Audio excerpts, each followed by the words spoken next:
Shavua Tov, everybody. I'm Rolene Marks. This is the Israel Brief, as always brought to you by Lay of the Land, where we take a look at those top stories making headlines here in Israel. And we do it every Monday to Thursday. So if you're looking for your headlines and you're looking sometimes for a little rant from me, this is where you need to be. So let's take a look at all the updates. We are on day 38 of Israel's war with Hamas, or Operation Swords of Iron.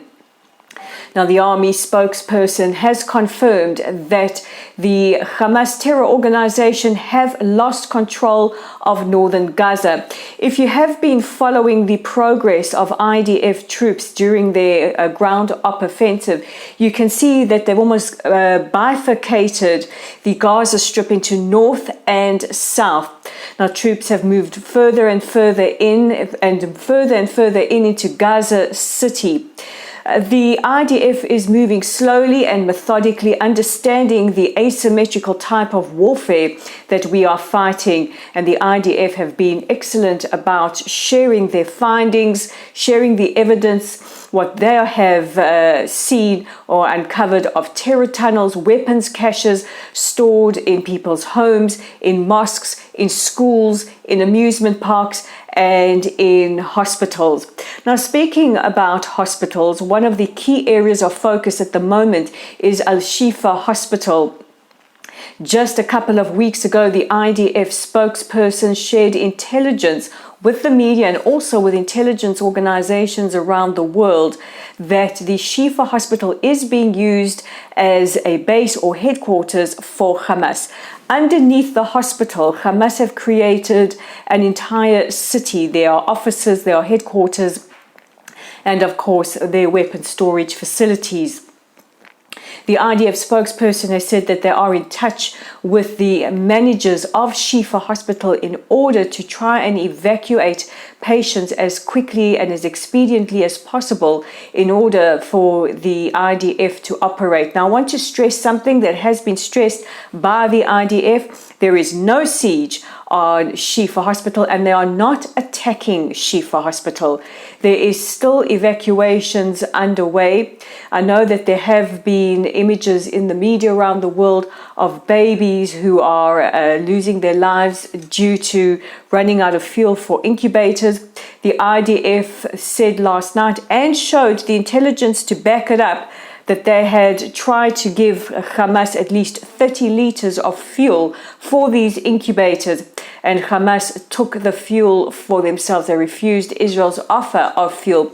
Now, when we say that Hamas use their civilians as human shields, this is exactly what we're talking about.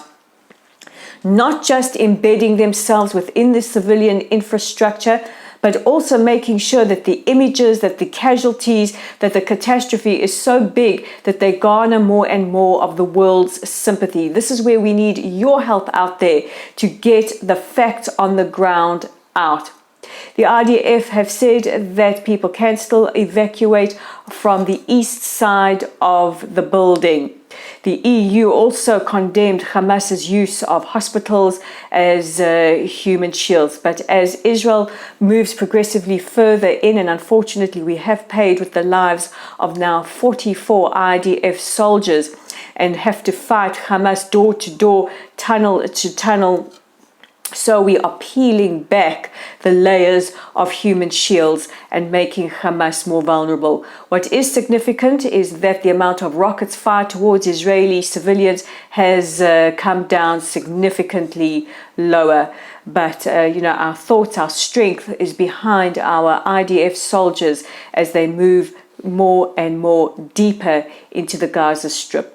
They have also taken control of Gaza port, and it was reported earlier today that weapons that contain suicide vests and other explosives have been found sub under the sea as well. It's only Monday and I'm already forgetting my vocabulary.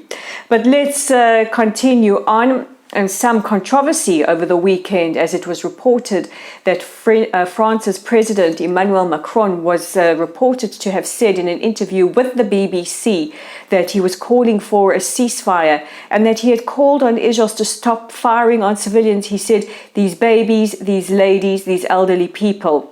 This, of course, reverberated throughout the country and upset a lot, because we understand that a ceasefire with Hamas means they are able to regain strength, regain positionings, and commit further atrocities against the people of Israel and the people of Gaza. However, President Macron phoned President Herzog yesterday and said that he absolutely does not support a ceasefire. What he said was he supports extended humanitarian pauses and absolutely and unequivocally stands behind Israel's right to defend herself. He also said that the BBC had significantly edited his interview with them.